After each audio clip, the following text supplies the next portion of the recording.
The Doctor Is In is a co-production of Ave Maria Radio and EWTN Radio and carried across the EWTN Global Catholic Radio Network. Hi, everybody. This is Dr. Ray.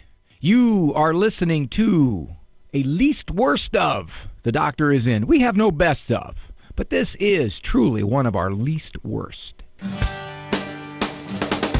You want some bad news, Michael? No.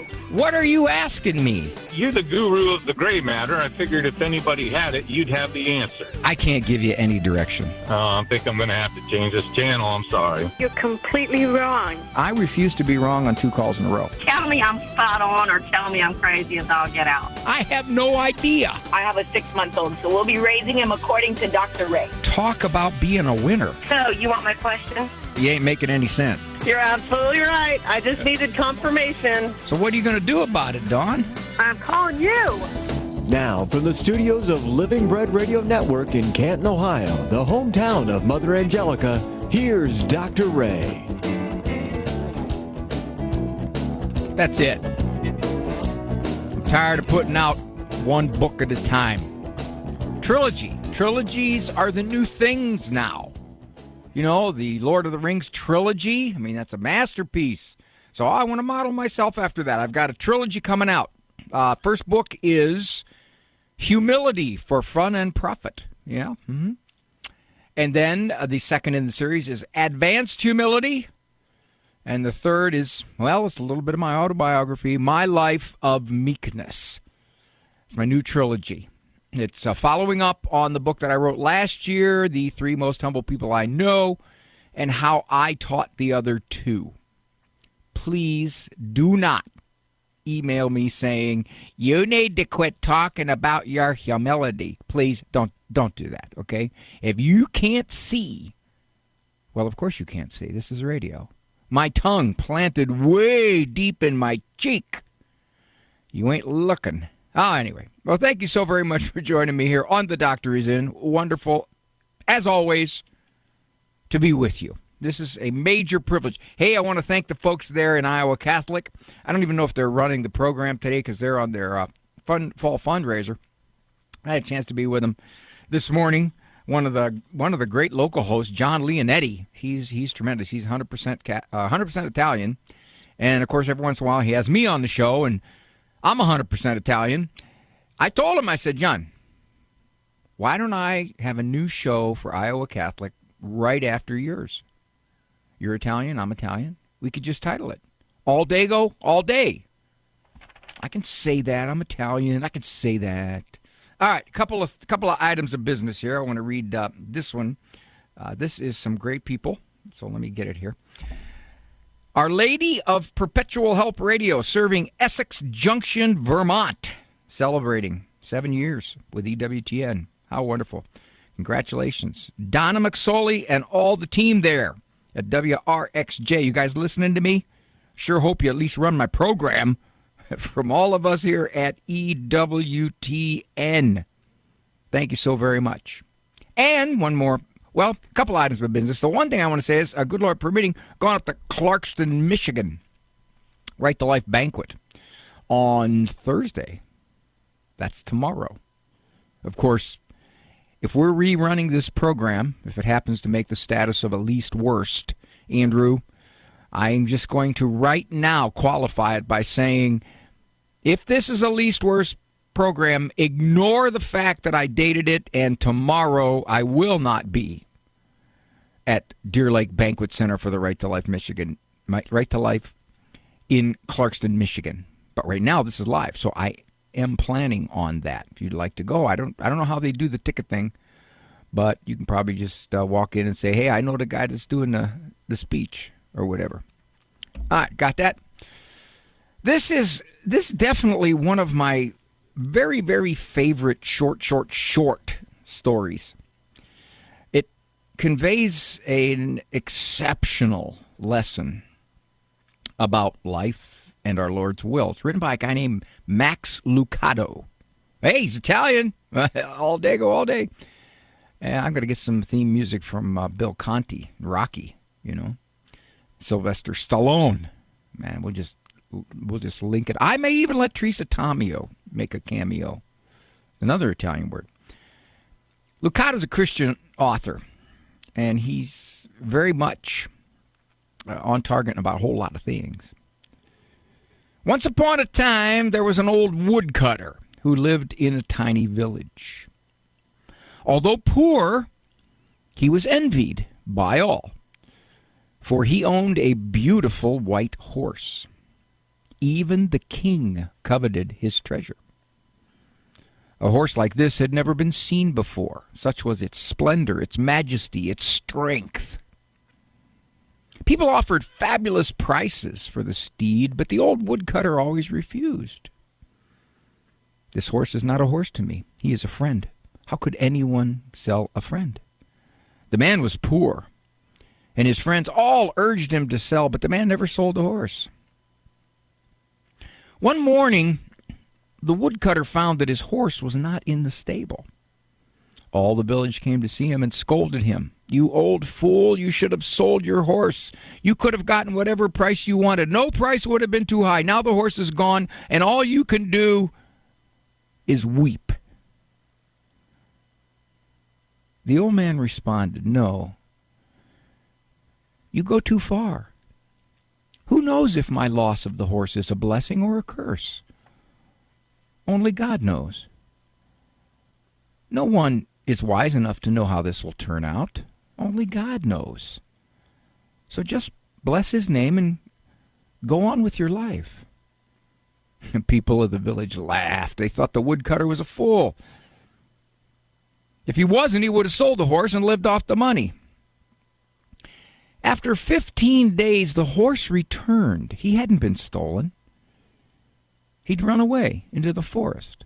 And when he returned, he'd brought a dozen wild horses with him. Once again, the village people gathered around the woodcutter and spoke, "Oh man, you were right, and we were wrong. What we thought was a curse was actually a blessing. Please forgive us. You should be rejoicing." The old man replied, "Once again, you go too far. Say only that the horse is back, and that he has brought 12 others with him. Who knows if this is a blessing or a curse? Only God knows.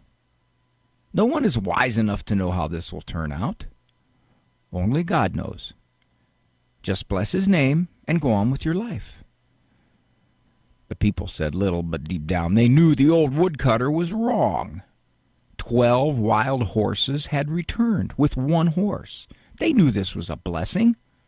With a little work, the animals could be broken and trained and sold for much money.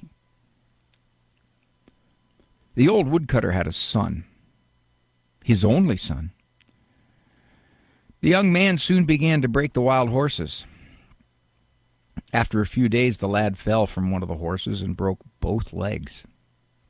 Once again, the villagers gathered around the old woodcutter and said, "You were right, and we were wrong. What we thought was a blessing was actually a curse. Please forgive us. You would be right to weep. Your only son has broken his legs, and now in your old age you have no one to help you. Now you are poorer than ever." The old man replied, "Once again you go too far. Say only that my son broke his legs. Who knows if this is a blessing or a curse? Only God knows. No one is wise enough to know how this will turn out. Only God knows. Just bless his name and go on with your life." It so happened that a few weeks later the country engaged in a war against a neighboring country. All the young men of the village were required to join the army. Only the son of the old woodcutter was exempt because he was injured. Once again, the people gathered around the old man, crying and screaming because their sons had been taken. They would never see their sons again.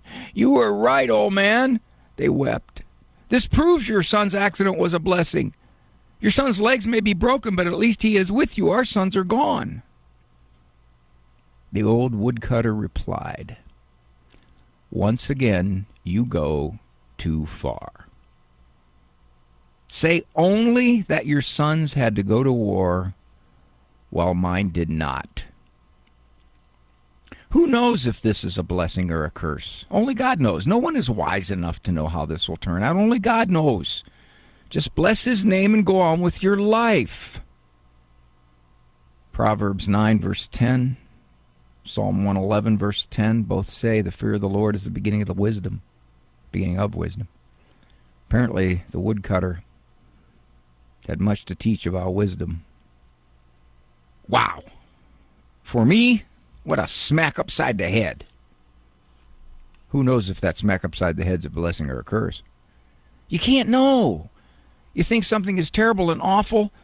How many parents have told me they've had given birth to a very, very handicapped child, or a birth with a child with Down syndrome, and they later tell me what a wonderful blessing it was in their life. This child is the center of their heart.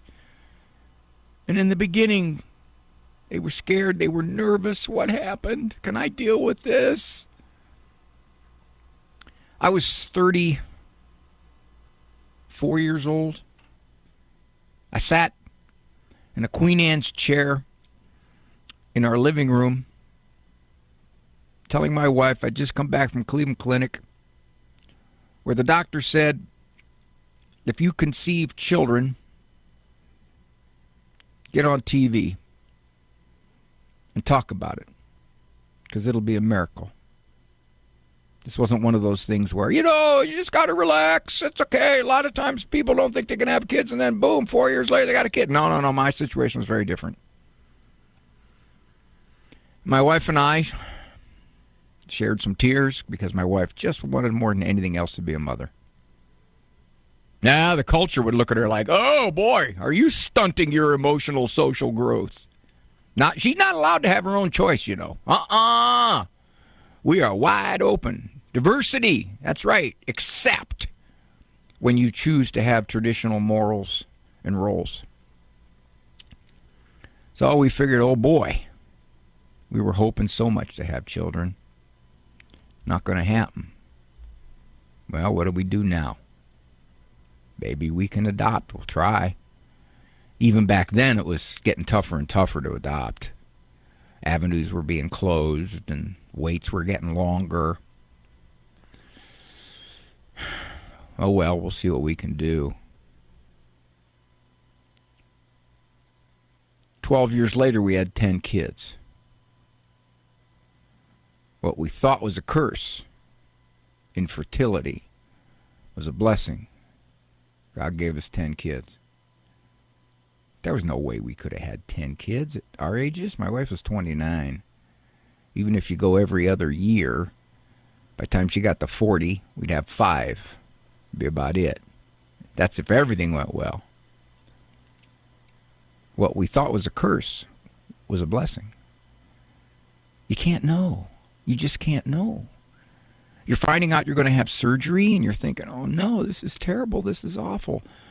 But the surgery fixes you, and it fixes you beyond a way you ever thought. It's a blessing, but you didn't look at it that way. I guess what I'm saying is, you can't know. You may think, but you can't know. Certainly there are tragedies. Absolutely. No question. But much of what occurs to us that we think initially is a very bad thing turns out in the long run to have benefits we never saw coming. I'm Dr. Ray.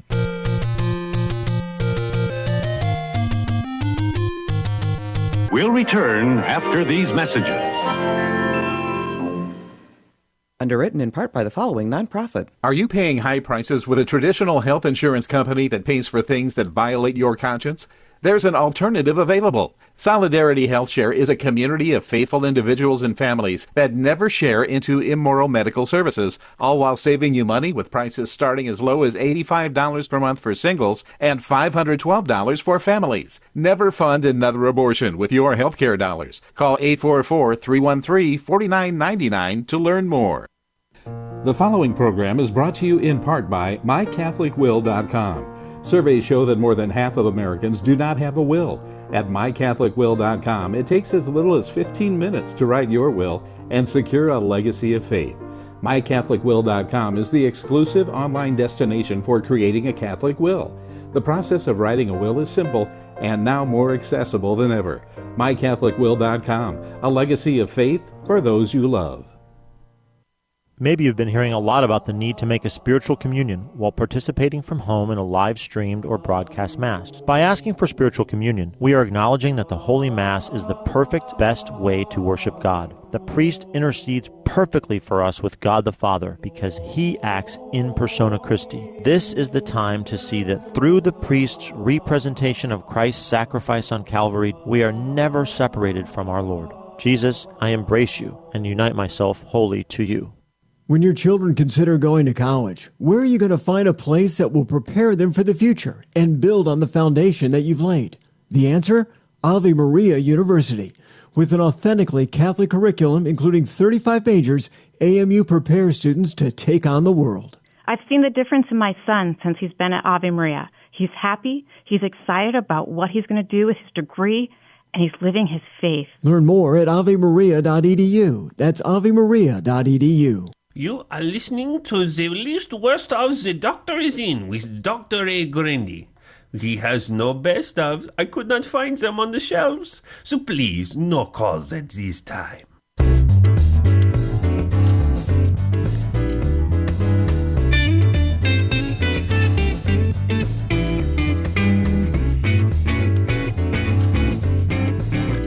Many of you thought listening to this program was a curse, but maybe it turned out to be a blessing. Or maybe more of you thought it was a blessing, and now you're thinking differently about it. I don't know. Got to take a poll. Just a couple more things here before we go to your calls. Quality programming, faithful to the teachings of the Catholic Church. That's EWTN Television. Viewers can trust EWTN Television. Films, documentaries, news coverage, lively discussion shows, kids programs, Living Right with Dr. Ray. Okay, I just threw that in there. They didn't even put that in there. But we highlight the truth that is the eternal word. Want a complete schedule? Visit EWTN.com. Just click TV. I'll give you the whole schedule. And I don't think they'll put a picture of me next to Living Right with Dr. Ray, but I don't know. I'll just keep pushing on them. How can I be happy in heaven, completely happy, if those I love so deeply are not there? Or if they are, I don't see them. Megan is from Buffalo. I, on the other hand, am from People. Hi, Megan. Hi. So I'm just driving back from my aunt's funeral. She died about a week and a half ago, and I was just thinking while I was praying at her funeral mass, how do I even know she's in heaven? Because it sounded from how the priest was talking in the homily like, oh, she's with her husband now who died a few years ago. And I just know that the church doesn't teach that we automatically go to heaven just because we are Catholic. So I want to know if there's any way that I can be sure that she's in heaven. You want the short answer? Yes. No. Now, let me put some clothes on that. Have you noticed in funerals, most places, and I noticed this very heavily when I was in the evangelical world, everybody goes to heaven. That's it. They all go to heaven, no matter what. Universal salvation. We make the declaration for God. So you kind of picked up on that a little bit, didn't you? Yeah, just the way the priest was talking about it during the homily, and it's nice and all. And her funeral card it's comforting. It's a little poem type thing, and it looks really nice. But it's just I don't really feel too assured, and I don't know how I would even know. And from what you're saying, it sounds like I can't know.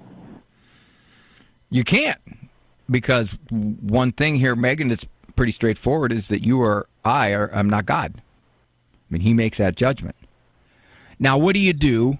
Okay, the deeper question for you is, what do you do with the people you love? And I know there's I'd say everybody listening to this program, all 205 of you, know people, some very, very close to you, that seem to be completely ignoring God, Christ, the faith, or they give it the slightest of lip service. That's it. It has no real impact on their lives whatsoever.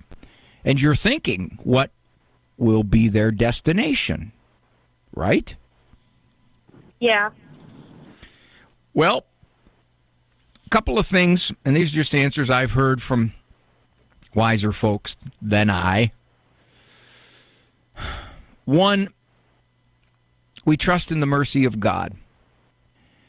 He looks at everybody on the basis of what they knew, on the basis of how they were raised, on the basis of how they sought Him, given whatever knowledge they might have had, however limited and imperfect. When I was in the evangelical world, it was very black and white. If you confess Jesus Christ, Lord and Savior, you're in heaven. If you don't, you're not. Well, the Catholic Church doesn't teach that. Catholic Church teaches we will be held accountable for what we know. And what we know is very dependent upon the way we're wired, our experiences. You know, some little inner city kid who has never, ever heard anything about any kind of religion and is raised with nothing and joins the gangs and at age 13 dies. Oh, boy, too bad. He's gone to hell. We don't believe in a God like that. The church says that's God's call. My son is 27. He loves the faith. He says to me always, Dad, I'm going to be judged harder than some of my friends. Because what he meant was, yeah, he knows. And if he turns from it, he's got a lot of knowledge that he's turning from. They don't. So that's one thing. Second thing is, obviously, Megan, if we're going to be completely happy in heaven, there's got to be a way that we will be completely happy even if our loved ones are not there. Got to be. The two got to go together. Maybe God expunges our memory of our loved ones. Or maybe we look at it completely like God looks at it, with justice and mercy, and we're not disturbed by it. We are of a different thinking order. For me, Megan, here's how I rest easier with it. I trust God's mercy. I trust that He takes everything into account for the people I love who have ignored Him or live very immorally. And I also trust that somehow, some way, I can still be happy there, even if they're not there. I don't know what that way is, but obviously, the one thing we do know is that we are to be completely happy in heaven. And if we look around and go, where's my mom? What? I thought my mom might make it. She didn't. That's how I live with it, Megan. Is there anything that I should say to my family members who sort of seem to assume that she's in heaven, or should I just kind of be quiet and nod and think that in my own heart? You could say something like, I certainly hope she is, but it's not my call, it's God's call. Okay, thank you. You're welcome, honey. Thank you. Take care. Okay, I'll be gone to your calls here just in a second, but I've only got about 40 seconds. 877-573-7825. Time goes really fast on this program. For me, it does. I don't know if it does for you, but for me, it does. Heading into a very, very, very busy October. It's probably the busiest October I've ever had in terms of travel. And there's one stretch there where I'm gone for like 11 out of 12 days, which is kind of crazy. We'll still figure out ways to bring you the TV show. Some of it will be down in Birmingham. Some of it will be up in Fargo, North Dakota. We'll find ways. 877-57-EQUAL. That's the number to call to get onto the program. Thank you for joining me.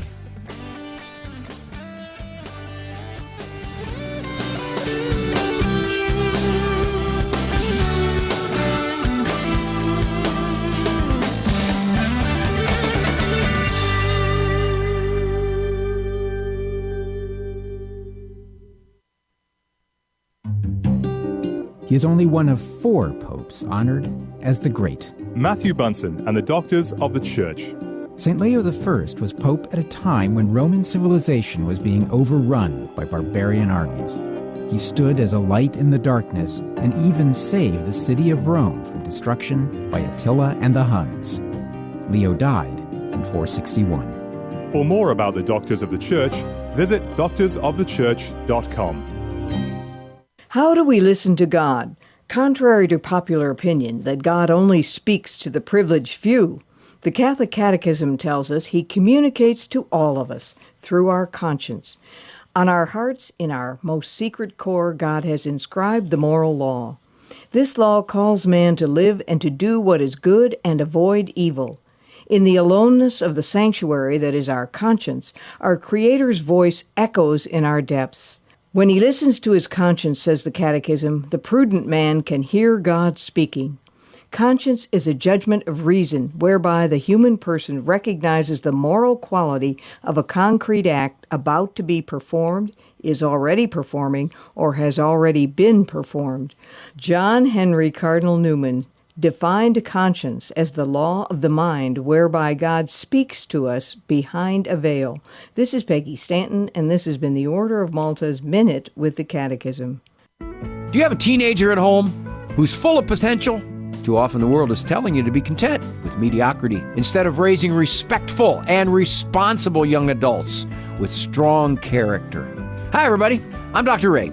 If you need some help, not only to navigate those teen years, but to really enjoy them, check out my book, Standing Strong, Good Discipline Makes Great Teens, as well as my other books on the store page at AveMariaRadio.net.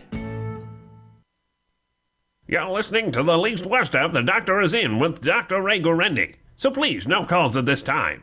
Hit it, Jerry!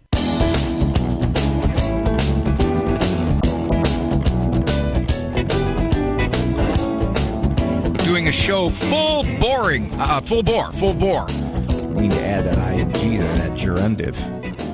When I was a kid, ninth grade English class with Miss O'Connor. She was 22. All of us guys had a crush on her. Gerundive. I remember we were talking about that.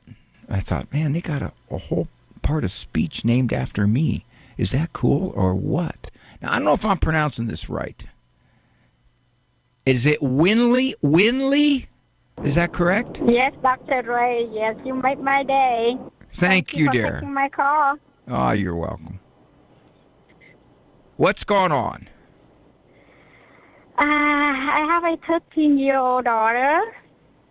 Lately, she, for the last 2 years, she did not eat well in school, and she got into stealing and buying makeup stuff, and now we just changed the location, changed the district, and we received a CPS investigation about some open case regarding physical abuse.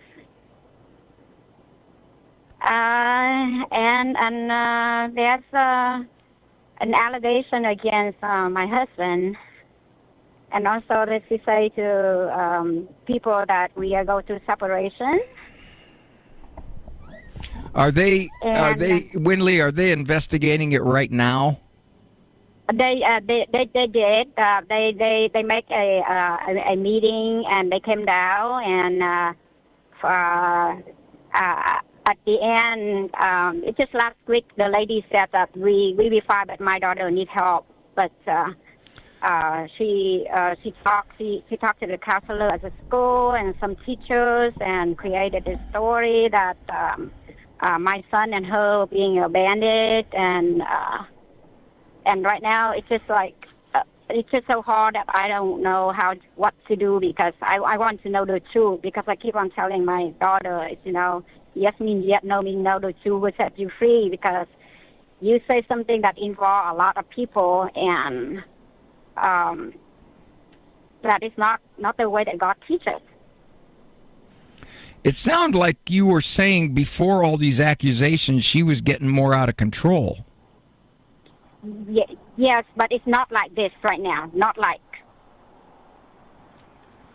So you're saying that right now she's being more cooperative? No, more like more rebel. I don't know what is the underlying cause. Either hurting or want attention or rebel. I don't know. We don't know. But my husband really hurt when all this and then none of those happened. Children's Services exonerated you. They said they don't have any evidence that happened, and therefore they believe the daughter is making it up. So when the Children Protective Service personnel come down, they talk to me and my husband, and then they spoke to my daughter separately and my son. And she asked for 3 people that know me, my husband and I, so that they can interview them and see how is the relationship, the parenting style and discipline. And finally, I follow up and she said the case closed. But with my daughter, with the school and counselor and teacher, and with all this kind of lying going on, we just don't know how to approach and help my daughter. I know she needs help. Winley, what you're saying is that your daughter is getting more and more out of control. In the way of make up the story and lying or creating the story. Well, and it sounds like she's very rebellious. So with your expertise, what we parents need to do? Okay, if you were in my office, I would be asking you about how it got to this point. What has your discipline been like? What has your family structure been like? Do you and your husband agree with each other? Does one of you undercut the other? All these things have to come into the picture. What does your daughter have in terms of social media, in terms of a cell phone, in terms of her peers, who's she hanging with, what's going on, where does she go to school? You got to try to figure out what this picture looks like. If we just look at your daughter and say, she needs help, something is wrong with her, that may not at all be true. She could be... Dr. Ray, I'm sorry. All the so that you just said, yes, it all happened because my husband have limited English, so language barrier, and we are not communicate well, and also that we don't have a structure. You know, I have a panic attack and anxiety. So very much, I'm the one that, take care of them. My husband take care of, like, financial wise for 7 years now. I am not... Winley, we got a couple of options here. One, I have a book called Standing Strong. Good Discipline Makes Great Teens. It is about 70 of the most common questions I get asked from parents when you have situations like yours. Or even just normal situations where the parents are saying, I'm frustrated. It's on my website bookstore. 2, if you're going to get counseling, I would suggest that you get counseling for you and your husband if you can. I don't know the limits of his language expression. But to find out better how you can get things back under control in your home. If you put your 13-year-old in counseling, the reality is, for 13-year-old behavior problem kids, counseling is very ineffective. It doesn't work very often. And the reason is, 1, most of the time the kids don't want to go. 2, they don't see anything wrong with what they're doing. You are the bad guys. And if you would just change a whole lot of things, they would be just fine. So those are things to keep in mind. One of the saddest things I see, Winley, is this epidemic of these out-of-control teenagers. It's everywhere. There's many, many reasons for it. One of them is a wholesale loss of parental authority. Just gone. And so many kids, by the time they get to be 14, 15, 16, they're being shaped by the culture, they're being shaped by their peers, they're being shaped by the media, and as a result, they are just flat out rebellious. They view it as you can't tell me what to do, and don't try. And then your daughter realizes, okay, I'm going to accuse my parents of something. That's what I'm going to do. That'll fix it. And you might want to tell your daughter the next time she does that, they won't take you. They will take her and place her somewhere. It's Dr. Ray, 877-573-7825, 877-57-EQUAL. That is the number to call to get onto the program. I want to hear from you. Still got about 24 minutes, so plenty of time to take your calls. Welcome your comments, too. A lot of people call to comment. Those are helpful.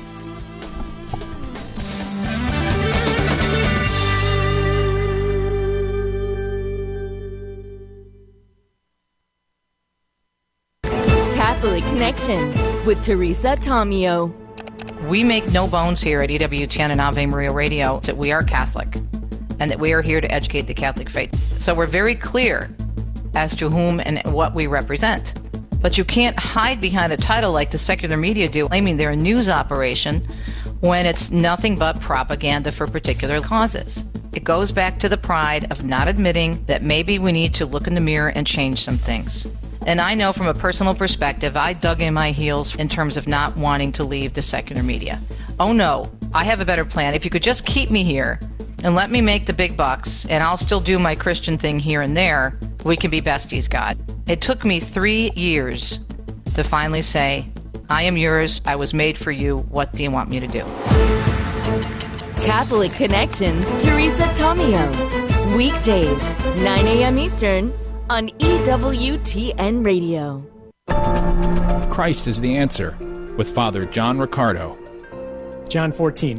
This is Jesus in the upper room with the disciples before he's going out to his sacrifice of himself for our salvation.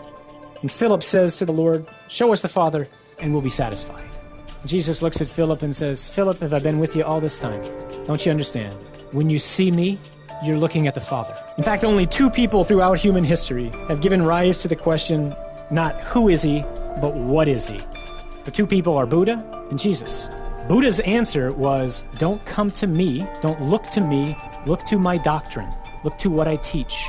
Jesus' answer was, come to me, all you who are weary and heavy laden, and take my yoke upon you and learn from me, for I am gentle and humble of heart. Jesus is explicitly claiming to be God.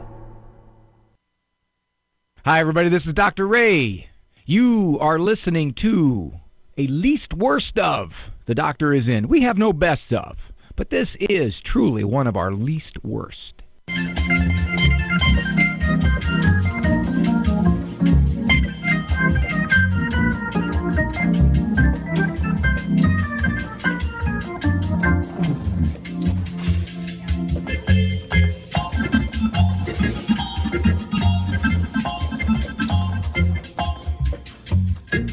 877-573-7825.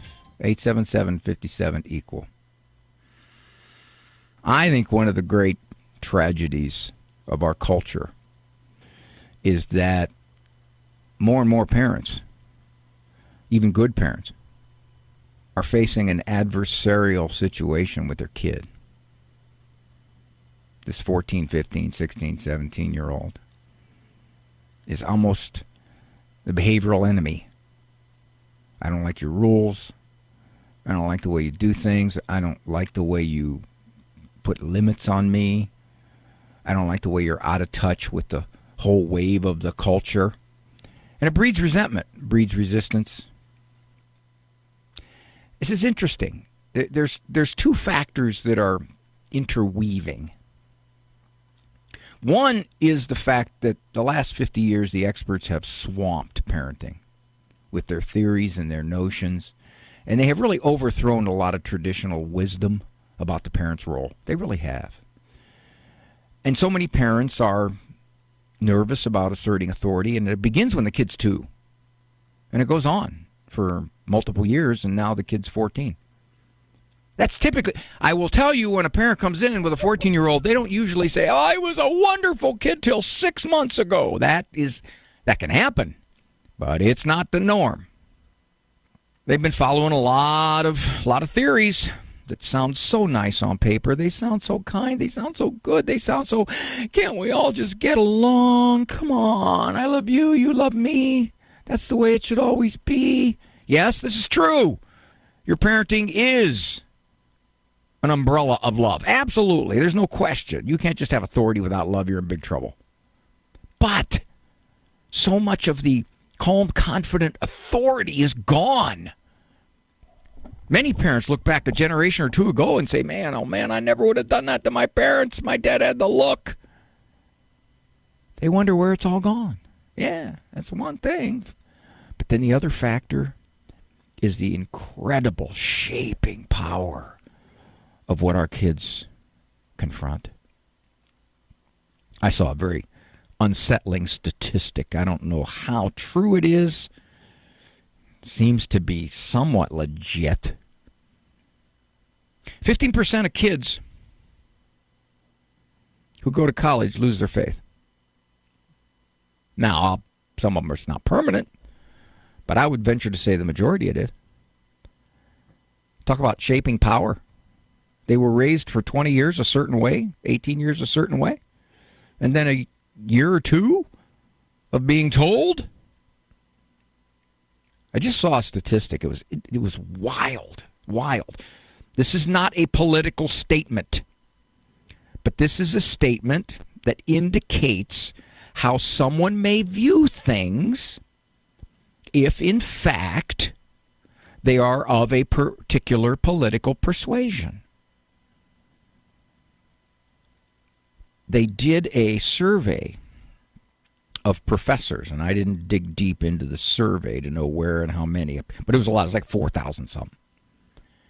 And it had a list of, looked to be 25 various majors, starting out with the social sciences, psychology, sociology, history, etc. Pretty much okay, let me make it simpler. The only one who had any kind of balance between political perspectives, and I think it's safe to say now, given the political parties, one political party is more in line. You may not agree with them, you may not like everything they do, but if you just look at their perspective, they're more in line with what traditional morality has been, or moral teaching regarding abortion, transgender, all those things. You got down to engineering. The engineering profs, I believe, were about 60% Democrat, 40% Republican. Above that, it was way into the 90s and 100s. So what do you expect? I mean, your kids get nothing but profs who see it a certain way. There's no diversity of thinking on the typical college campus. There's not. So your kids are going to hear all kinds of ways in college that you're out of touch. And they start hearing that when they're old enough to start hearing it from the culture, which is usually about 9. So that relentless bombardment of your parents are really, at the very least, out of touch. At the very worst, they're ruining your lives. Is everywhere. It's everywhere. So, okay, Dr. Ray, how do you combat it? Well, obviously, that's a complex question. And I talk about that in one of my books. However, you can't parent scared. You have to parent with your best judgment, even though you are out of sync with the culture. And if your kids go astray, it's because they went through you, not because you stepped aside or you cooperated with the culture.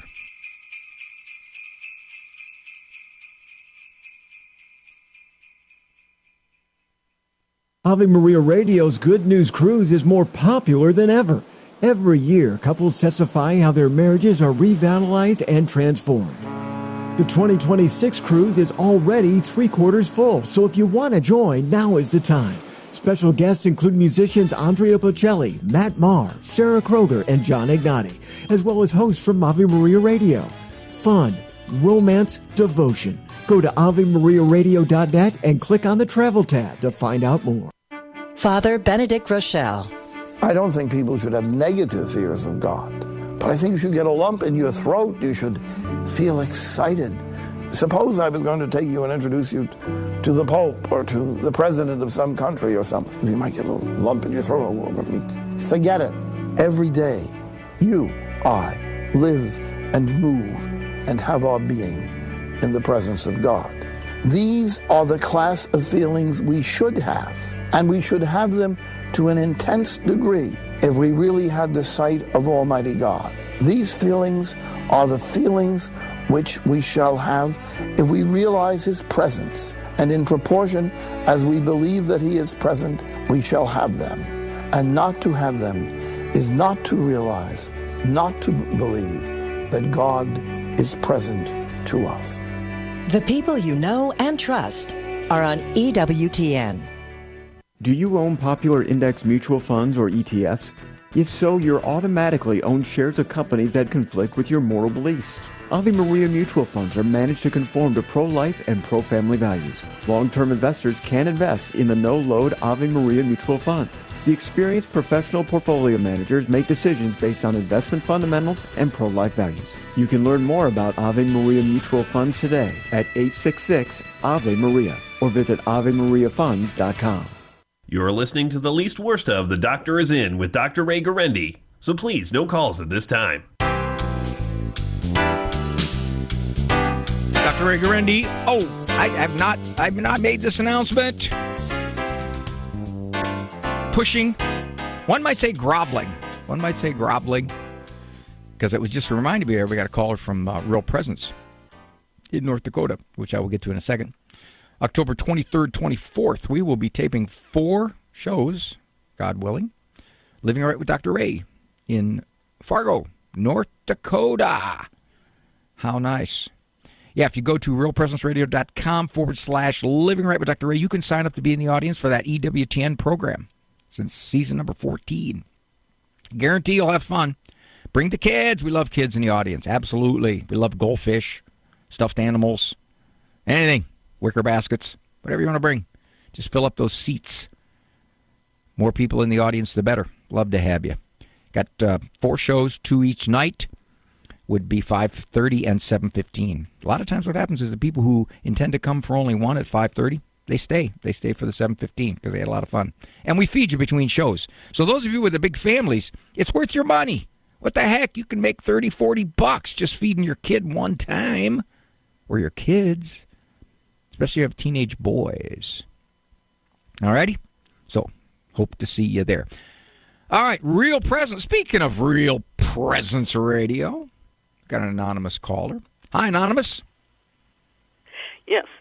I just wanted to make a comment about a thought that I have. When parents find it necessary and questionably whether it really is necessary to drop children at daycare.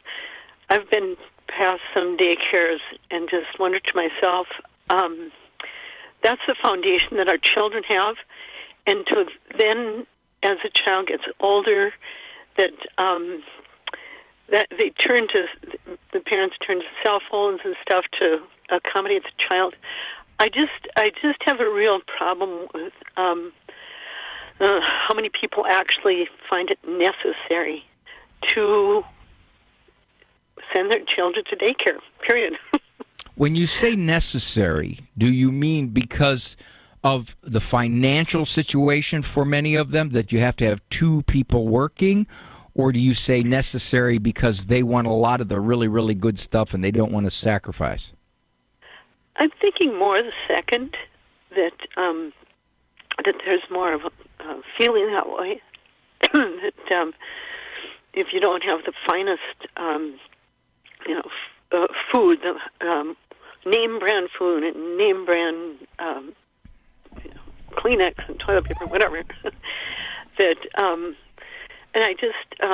I would just hope that parents have a better understanding of how foundational that is.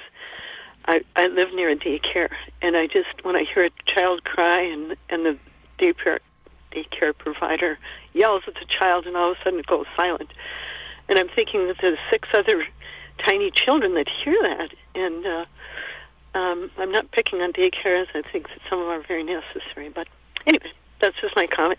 Well, I think there's a couple levels to what you're saying.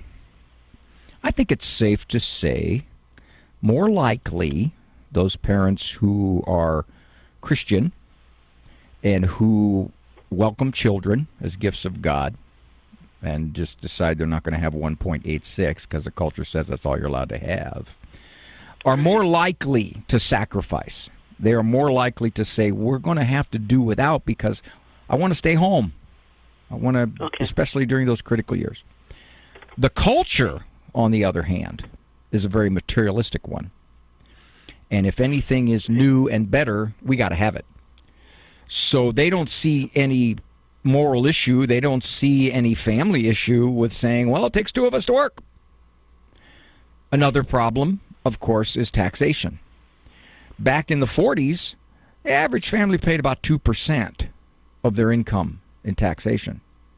Okay. Well, now, oh my, it varies, but it can be anywhere between 20 and 50% depending upon where you live. Right.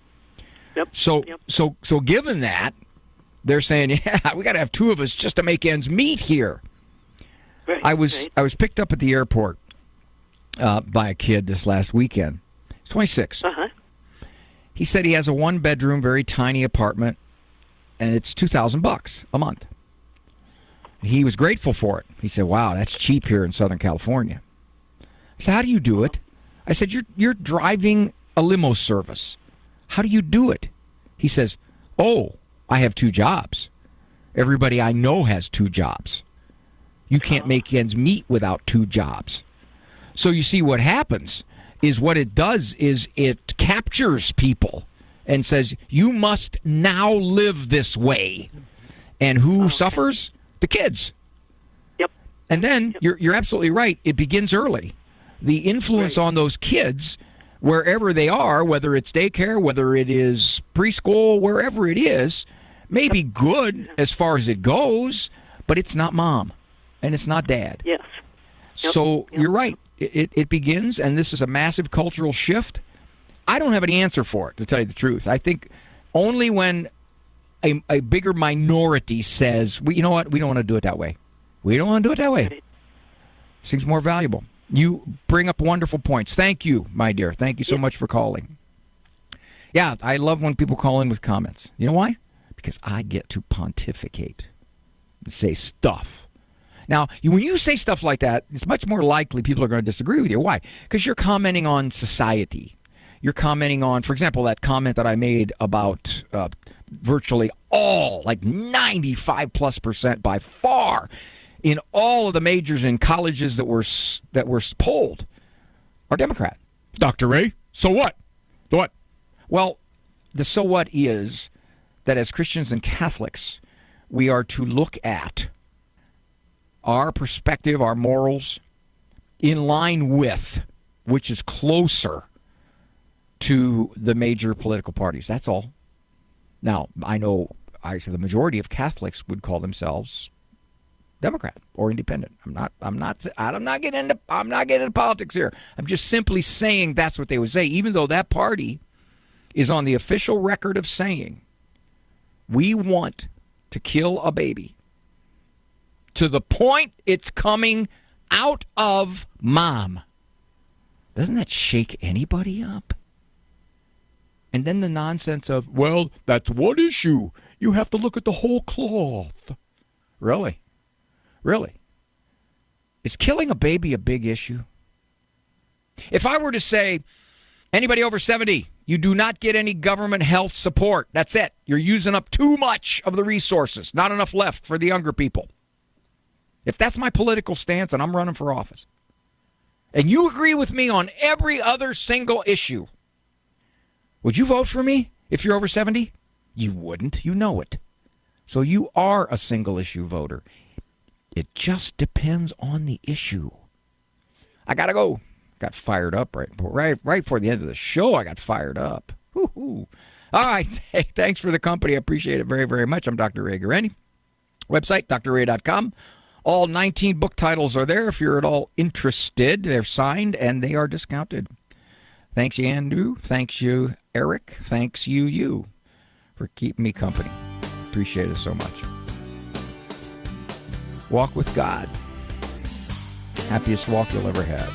For information on Dr. Ray's presentations, books, and CDs, visit drray.com and follow him on Facebook and Instagram. The Doctor is In is a co-production of Ave Maria Radio and EWTN Radio and carried across the EWTN Global Catholic Radio Network.